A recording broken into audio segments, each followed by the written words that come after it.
sees the memes of production, and the like and subscribe button. We're really consolidating. Donald Trump went and met President Modi. Did you guys see this? He went with Elon Musk because Elon Musk is the president.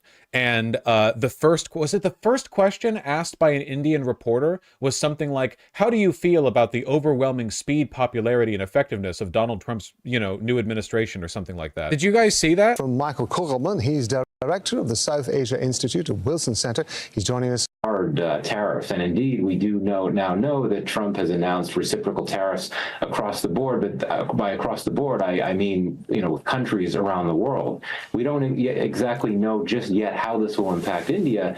But I do think the fact that New Delhi has been so clear about its willingness to make concessions, and let's be very clear. I mean, India did reduce a series of tariffs earlier.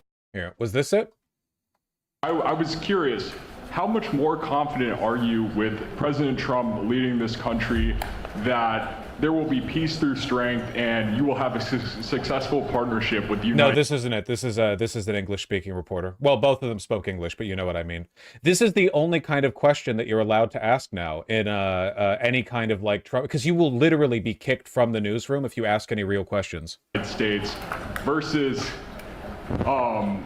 with Biden's incompetence and weakness over the last 4 years.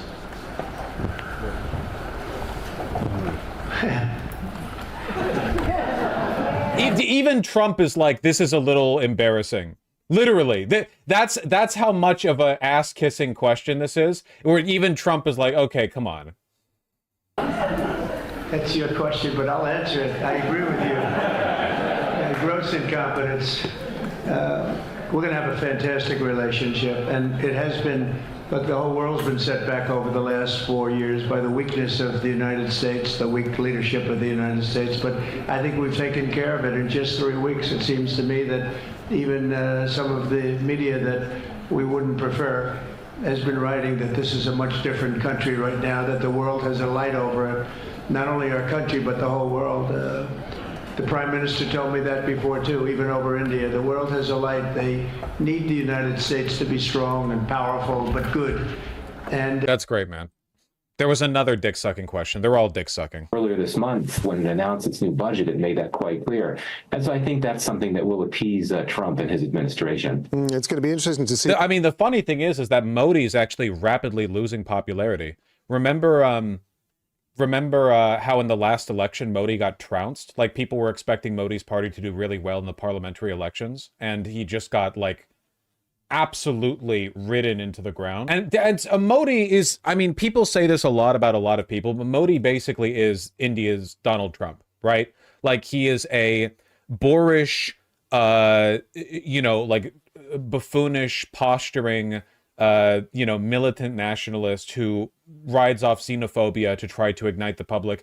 But much is the case with Trump, he can't actually get that much done because there's just a limit to how much you can really do, Like, for India, the big two are Pakistan and China, right? And you're not going to war with China because that's stupid. But also, you can't really go to war with Pakistan because that's a U.S. ally. It'd be bad for a variety of reasons. They've got nukes. You don't want that either. So, yeah, it's just a lot of posturing with nothing, It's just not as easy to be ruthlessly expansionist. The only country doing it right now is Russia, because Ukraine didn't have nukes. And that's pretty much what you get. I can get more tidbits from this. Anyway, how are the America First people feeling about this? India receiving billions of U.S. weapons, which means, of course, by the way, which means billions being funneled into military contracts directed at private companies that actually fulfill these orders. Remember, whenever you see anything saying America to spend blank on military, the money doesn't disappear into nowhere. It goes directly to Lockheed or whatever. How are we feeling about the America First bit? I mean, with India too. Like, India is a very powerful country, and it's a powerful country that people are very racist against. This is how the defense industry is feeling.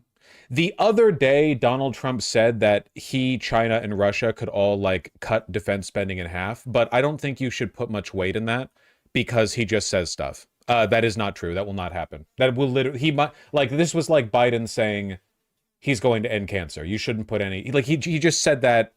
It didn't mean anything. It doesn't mean anything. Defense stocks dropped sharply Thursday afternoon after Trump suggested the U.S. could massively cut defense spending. Yeah, no, it's not. No, it's absolutely not happening. Defense stocks fell, not by much though.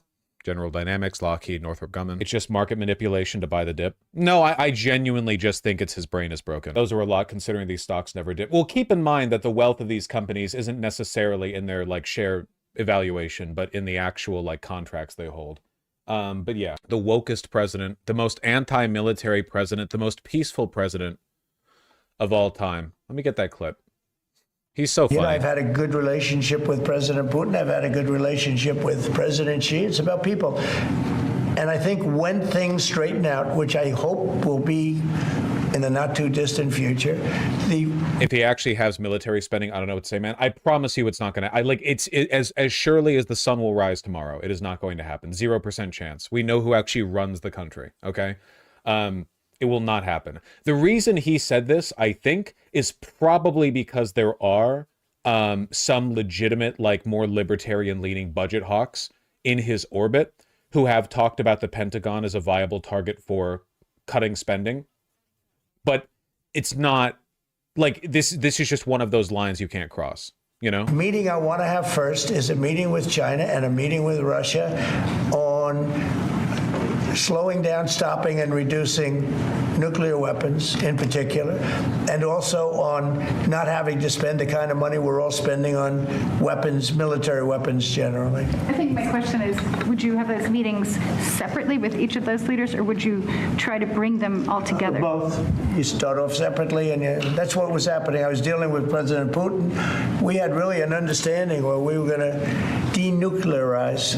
What a beautiful term that is, right? Denuclearize. What a great thing if we could do that. And we were going to, he really liked the idea, and so did I. And we had then called China, and China was very open to it. It is funny that he said it, though. What other lines come out of that, and I think we are expecting some sort of press conference, a live event, maybe in about 45 minutes or something. We'll be bringing that to our viewers. But it's not just going to be about tariffs as well, isn't it? Because one of the, if I understand it correctly, India is one of the largest sources for illegal migration into the U.S. compared to Latin American countries, second only to Latin American countries. We have seen already, of course, a U.S. flight taking a shackled Indian. Love our not president, by the way. This is a level of oligarch corruption that I think might be unmatched in the entire world. Can anybody else think of a country where you have an election and then the president is just a different guy who just does diplomatic missions, exactly what the president would do, where the president would sit? I can't think of it. Like, Russia is controlled by oligarchs, but Putin is the top oligarch. Narco states in South America, that might actually be like the closest comparison. Yeah, we're like nobody, but in countries like that, nobody even really pretends that the president is the president, you know? Like, it's insane. There's no benefit to this. Like, there's no strategic value to this. It's literally just Elon controls the government. Seen already, of course, a U.S. flight taking shackled Indian migrants back to India. One would imagine that's going to be in the agenda as well. Yeah, absolutely. I mean, I think both leaders will want to maintain a positive. Why is Elon bringing his kids everywhere? Because he's aware of the fact that he's like a disgusting autistic freak who looks weird, sounds weird, can't talk, can't do anything. So they're used as a PR shield. He never brings his children anywhere where they can interact with other children. And whenever he stands in front of a camera with his kid, they're like weird. They don't really seem to care about Elon. They don't look up at him for assurance or guidance the way that a kid normally would with their parent. They just kind of wander around like a feral child and say shit. Like, the last time they had him in the Oval Office, he whispered to Trump, like, "You're not the president, get out," or some shit like that. It's just weird, you know? Positive tone in this meeting, so I don't think that they'll dwell on the issue of immigration, which is clearly a very delicate issue for India. But indeed, according to some estimates, there are more than 700,000 undocumented Indian immigrants in the U.S., the third largest group. And India has said it's willing to take some back, but like, at least Trump had the good sense to not keep Barron around all the time with him in his first term. Did you guys ever see that video of Barron speaking when he was 12 years old or something, and he had a Slovenian accent because he never interacted with Trump? He only interacted with Melania. Really, really, really funny. None of these people actually like interact with their kids. you know? It's unclear how many it's been willing to take back. And, as you noted, there was a plane load of just over 100 of them that returned to India last week. I do think that one of the goals of the Indian government in the days ahead, not necessarily at the summit today, is to try to reach an agreement with the U.S. as to how many of these undocumented immigrants India would actually be taking back, because we're talking about what could be a very large number. And this is something that will be very delicate for India to navigate in its diplomacy with the Trump administration. At the same time, there's a certain amount of leverage that India has in this, doesn't it? Because if I understand it correctly, also, India supplies a great number of highly qualified migrants to the United States under, I believe it's the H-1B visa. There was a pushback, I think, from Trump's base over that, but Trump seems to be willing to keep that. Right. I mean, it's unclear what's going to happen at this point, but indeed, both Trump and some of those close to him, including Elon Musk, have signaled their support for the H-1B visa program. But indeed, you do have some... The Nazis, I feel like they disappointed the Nazis even faster this time. We're literally talking about like a militantly pro-Israel, pro-India, pro-H-1B, spend money, give money to India. Like, Jesus Christ, man. Also, giving money to India? India's, well, I can't say they're a wealthy country, but they have a lot of money. It's a big country, you know? Some influencers and others that are close to Donald Trump that have been very critical of it because, in their view, it takes jobs away from Americans. But this is something that's very important for India and for the U.S.-India relationship, because if there are curbs to this program, that would mean that the large number of Indian tech workers working in the U.S. would be cut back. And technology has actually been a big area of cooperation in U.S.-India relations in recent years. So I think that India has a very strong interest in ensuring that program, that visa program remains intact and in place. Obviously, we've got this upcoming security meeting in Munich. We've got the statements coming out of NATO with regard to Ukraine. Now, of course, India's position with regard to Ukraine was a point of contention with the Biden administration. It said, if I understand it correctly, again, that Modi had refused to condemn Russia for its war in Ukraine. How is that going to play out with regard to the Trump administration and what we've seen over the last 24 hours or so? Right. I mean, there's several areas of tension. There had been several areas of tension. Trump does love authoritarian leaders. Look, honest to God, I'm happier with him being buddy-buddy with Modi than being buddy-buddy with Xi, because I want this to be the Chinese century and America is doomed to fail, and I would rather them bring down India than China. And I mean that sincerely. Like, I would rather China develop, like, because it seems like Modi and Trump are both destined for failure, as is Russia. They have no real civilization building plans in the long run. They strip power now. They rise up off a wave of, like, xenophobia and hatred. But unlike the Chinese Communist Party, which has actually done something for its people, they offer nothing, you know? So eventually, when the bubble pops, they fade to dust, and the Chinese century continues, you know? In the Biden administration that are essentially going to melt away in the Trump administration, and the issue of the war in Ukraine. Do you think it's probable the EU will divert to being buddies with China? Yes, I think that over time that seems more likely. That they would start to... I mean, look at what's happening with Canada right now. As tariffs ramp up with Canada, Canada's going to start to look elsewhere for their aluminum sales. You know, at least to the EU, but like this is America's like breaking every tie, every chain that made it strong. Is one of them. It's quite notable that Trump and Modi actually share a very similar view on the war in Ukraine. They both refuse to criticize or condemn Russia or Putin for the war, and they've just said repeatedly that the war has to end. And indeed, Trump reportedly had a 90-minute phone call with Vladimir Putin yesterday, in which Trump indicated that this could be the beginnings of an effort to begin to wind down the war. And I suspect this is something that will come up in Trump's meeting with Modi, because Trump will know that Modi himself has called for an end to the war. And there have even been some discussions in recent years that perhaps India could be a mediator because of India's very close special relationship with the Russians and with the Russian government. So I think that this is one case where the U.S.-India relationship is going to be in a pretty good place, I think, in the Trump era. And I think one reason for that is that there will be some tension points that will disappear. Do you think the threat of military might of the United States would keep weaker countries in line? I still think, in spite of everything, the Trump administration knows it can't really put boots in the ground. Look at what happened after Donald Trump said the U.S. would take over the Gaza Strip. The Gaza Strip is tiny. It's like it's less than the size of Los Angeles. Like it's very small. But even the idea of putting boots in the ground there during a conflict, immediately was met with backlash from everyone, with his administrators trying to walk it back. I don't think America has any interest really in putting boots in the ground anywhere. What we could do is, you know, put our military contracts out to other people. What we're doing right now with India, you know, receiving billions in US weapons. We can fund people, but I don't think like our military is going to get much involved. That's my thought, at least. You can see walking together to Pakistani separatists who've been working. I think that's happened, and I think it's happened in a very short period of time. But I will tell you, we're going to have a fantastic relationship, and it'll make both countries much stronger. Yes, go ahead, please.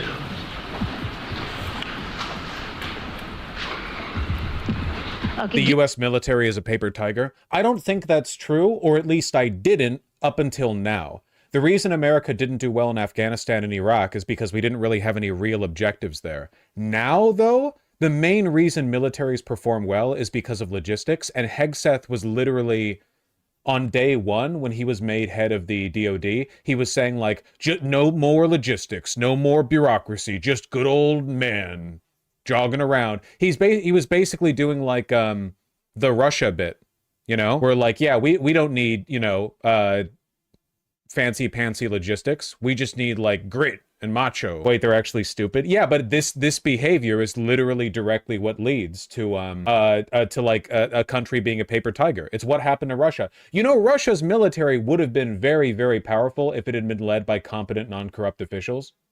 Like, the reason Russia's military sucked was because their logistics got hollowed out by a completely ineffective you know, disinterested oligarch class. Like, the people were being appointed to positions of military prominence based on their loyalty to the regime, which is what's happening now as well. Like Soviet Union officials? Kind of, but Zhukov was his name, right? That guy was actually competent, and Stalin listened to him. That's the only reason the Soviets were able to push back the Nazis during World War II. The Soviets had one, well, they probably more than one, I'm simplifying, but they had one really good general, and Stalin actually listened to him.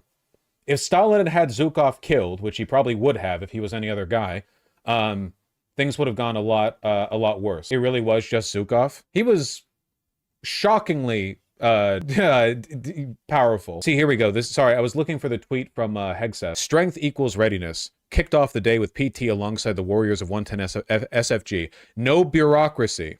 Just sharp minds, strong bodies, and a mission-first mindset. Like, dog. Bureaucracy is what wins wars. That's literally, that's how we won World War II. The supply lines, not running fast. Can a man with this phenotype pilot a drone better? Geeta Mohan from India Today, sir. I'll just take my colleague Lalit Jha's question forward because you can understand. Okay, fine.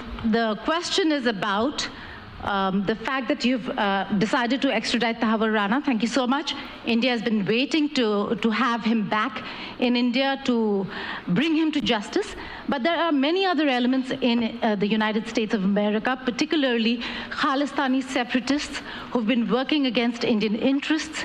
How is the United States of America going to cooperate on that front with India? There have been allegations that have been leveled against Indian agencies by the Biden administration. They want us to assassinate more Sikh separatists or whatever. Are you going to relook that with Tulsi Gabbard as DNI now? Well, I don't think India had a very good relationship with the Biden administration. They wouldn't sell them oil and gas, which is rather hard to believe because, you know, it's a good thing to do.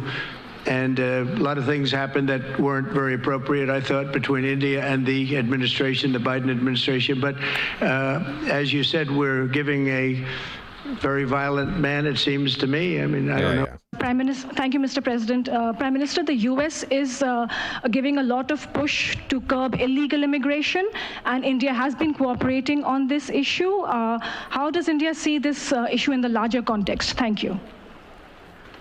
I don't think this is a question that is about India only, but even globally you can talk about this issue.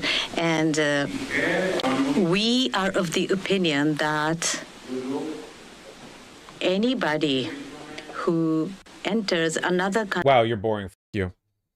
Point taken. Trump would defend India if they killed someone on American soil. Oh, 100%, yeah. Our country is gutted, and we're a dog. We'd let anyone do anything. Trump would let America lick peanut butter off of Russia's boot soles for $1. It's like there's no national pride. Gotta pay the right price. $1. Lots to go over, lots to go over. Da, da, da, da. Fascists are obsessed with big manly dudes. It is and always has been a deeply homoerotic movement. Something less sad, whale ate a kayaker, then released him. Hell yeah, man. Humpback whale briefly swallows kayaker in Chilean Patagonia. Watch. I don't know if I should watch this. It's safe for work? It's safe for work? Okay. We were just looking at Chile the other day. Didn't see this, though. Okay, goodbye. Hey! Ya, vente, vente! Tranquilo, agarra el bote, agárralo, tranquilo, agárralo. Agárralo, agárralo, no te subas, agárralo. Tranquilo, agárralo. Terrifying how big those things are. Tranquilo, tranquilo. Ya voy. Agárrate de la cuerdita. Agárrate de mi cuerdita. Tranquilo, agárrate de mi cuerdita. Agárrate de mi cuerdita de atrás, no me tumbes, no me tumbes. Don't humpback whales just eat, like, plankton and shit? Or am I thinking of blue whales? Like, they wouldn't eat something as big as a person. Blorp. They just thought he was a really big plankton. Hey. Hell yeah, dude. That's a story you get to tell for... This is like the real-life Pinocchio. You get to tell this story forever to everyone. Whales are friends. They can't swallow anything bigger than a grapefruit. Damn, just like your mom? Yeah. Wait. Yeah. Yes. You got me. Had to make sure. Had to think about it for a second. Exactly. This is, my mom's gay. That has nothing to do with anything anymore. Okay? Meanwhile, to all of the Maoists who are excited about America's demise, you know, American hegemony, finally ending after basically essentially like uncontested since the end of the Cold War and largely still the dominant force following World War II. Perhaps the American century has come to a close.